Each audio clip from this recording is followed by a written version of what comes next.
Keris dengan pamor kelengan menyimbolkan tentang keberadaan Tuhan, yang pasti ada namun tidak terlihat, dan tidak terlihat namun dipastikan ada. Ia juga merupakan pesan luhur agar dalam kehidupan ini tidak perlu menonjolkan atau bahkan menyombongkan apa yang kita miliki. Langit memang tidak perlu mengatakan bahwa dirinya tinggi, dan sampah pun tidak perlu mengatakan bahwa dirinya kotor. Memang betul kata senior-senior kami itu, hanya orang yang sudah pada tahap pengendapan saja yang bisa menikmati keindahan pusaka dengan pamor keleng. Seperti apakah prejengan lengkap dari pusakanya? Panjenengan jangan kemana-mana. Dari Karanganyar Tentram, kami kabarkan.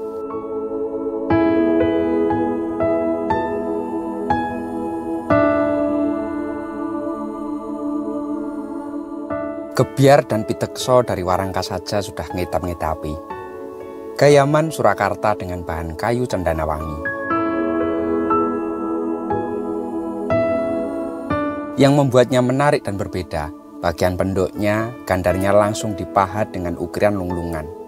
Nampak begitu rapi, sangat mewah, dan begitu elegan.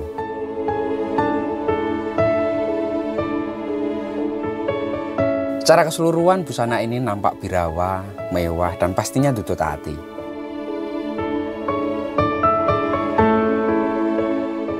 Mari kita buka untuk isinya. Pusaka Luk 5, Dapur Kolonadah, Pamor Keleng Pengawak Wojo, Tangguh Pajang Era Mataram. Dan pusaka ini kami ujupkan dengan mahar Rp15.300.000.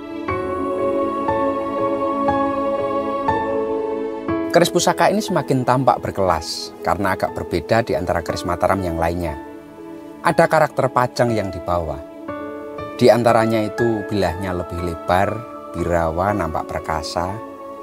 Panjangnya itu 40 cm, biasa disebut dengan keris corok. Ia dikenal mempunyai angsar isoteri yang lebih kuat dan wingit dari keris yang ukurannya itu normal. Jika kita tarik pada kondisi geoestetik maupun kultural masyarakat Pajang yang dalam era konflik itu, orangnya diasumsikan berperawakan gagah dan tinggi besar, serta dikdaya. Mungkin hal ini yang menjadikan karakter keris Pajang era Mataram ini menjadi lebih birawa dan kesannya lebih besar daripada keris-keris Tangguh Majapahit ataupun Demak.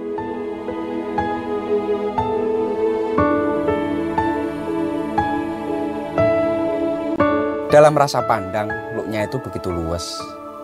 Gandiknya lugas, pecetannya tegas, dan lebar bilahnya pun serasi dan selaras dengan panjangnya. Material bilah jangan ditanya, pulen, sedikit berserat, dan sangat matang tempaannya. Benar-benar pusaka yang mencerminkan perwataan seorang kesatria pilih tanding, jagoning dewa yang hanya cocok dimiliki oleh mereka yang bernyali saja.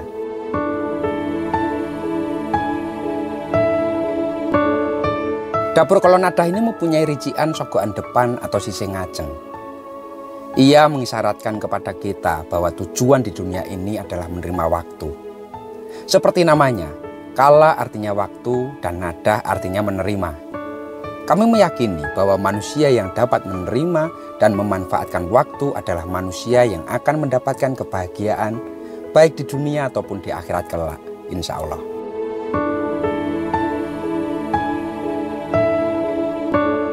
Dalam serat Manikmaya disebutkan ada 3 dapur pusaka yang lahir dari nafsu Sang Hyang Jagat Kirinata. Karena memang ia tak kuat menahan keelokan Dewi Uma saat berada di pangkuannya. Salah satu dari pusaka tersebut adalah berdapur Kolonadah.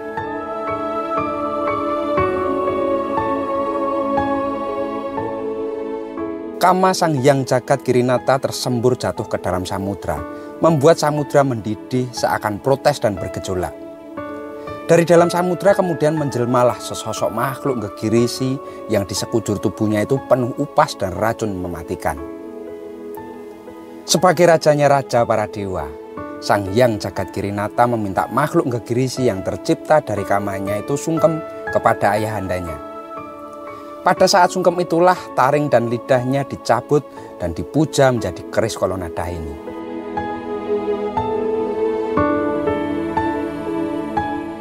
Jika uraian cerita terjadinya keris pusaka hanya dibatasi oleh frame serta pola pandang yang sempit saja, maka cerita yang muncul hanya akan dianggap mitos atau dongeng saja yang tidak ada gunanya.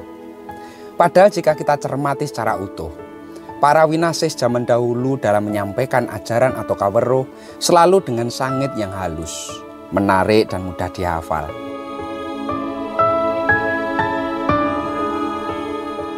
Kita sebagai generasi penerus harus belajar mengupas pesan di balik semua cerita, sehingga dapat mengambil intisari kebaikan yang bisa kita gunakan untuk gondelan dalam perjalanan hidup yang begitu panjang dan bahkan penuh dengan rintangan. Matur nuwun dan salam tutut hati.